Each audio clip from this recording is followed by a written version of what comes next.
Hello, everyone, and welcome.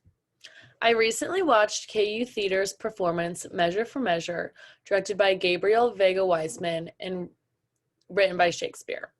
I enjoyed how they used a classic play written by Shakespeare but put their own spin on it by editing some scenes and making it contemporary and more relatable to today's society and also the KU audience.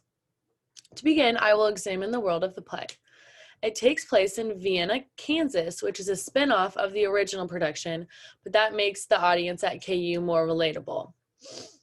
It's based in the 1500s and written in Old English because of the time frame that it was written in.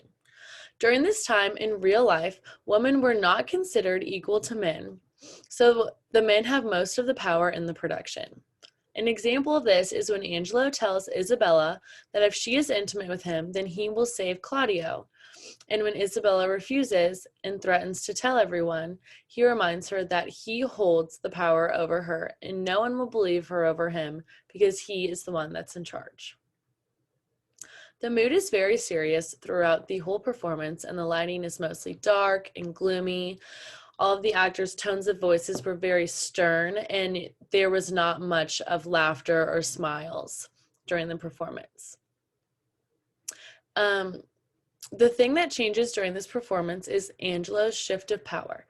Isabella finally has her voice heard and the truth comes out. Eventually it ends in Angelo being exposed for his lies.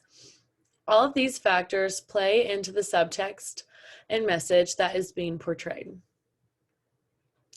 The plot of this performance is that Angelo steps in as Duke and uses blackmail and deceit to try to get what he wants, and it backfires when Isabella stands up for herself and fights back.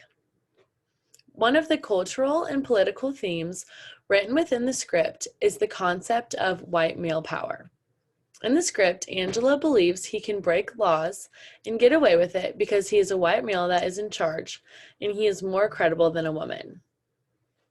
Another example of this is when Claudio tells Isabella that she just needs to be intimate with Angelo so he can be saved and he won't be put to death. He disregards her life and her desires and tries to use his position as a white male in society to tell his sister what to do. Another example of a social theme that isn't explicitly stated in the script is the actors' roles. In KU's contemporary performance, rather than a female playing a female role and a male playing a male role, females were also playing male roles. For example, Pompey. The female actress dominated in the male role, and it shows equality between men and women in the theater world, and that gender does not matter and that no one gender is perceived as better. This is a change from the original because the original performance had males and females following the societal norm of the corresponding gender and would not mix roles. I also watched the Measure for Measure movie, and it was a very different but interesting and important take on the play. The overall message of this play is adapting to contemporary times for the movie. One of the main differences is that the movie mentions many current day issues, including racism and police corruption. An example of this in the movie is the racist shooting spree that takes place in the movie but not in the play. The two different versions are centered around social issues at the time they were written, meaning they have the same overall message but different social issues embedded into the script. This shows the overall message of the script is to advocate for change and equality for all people. Thank you.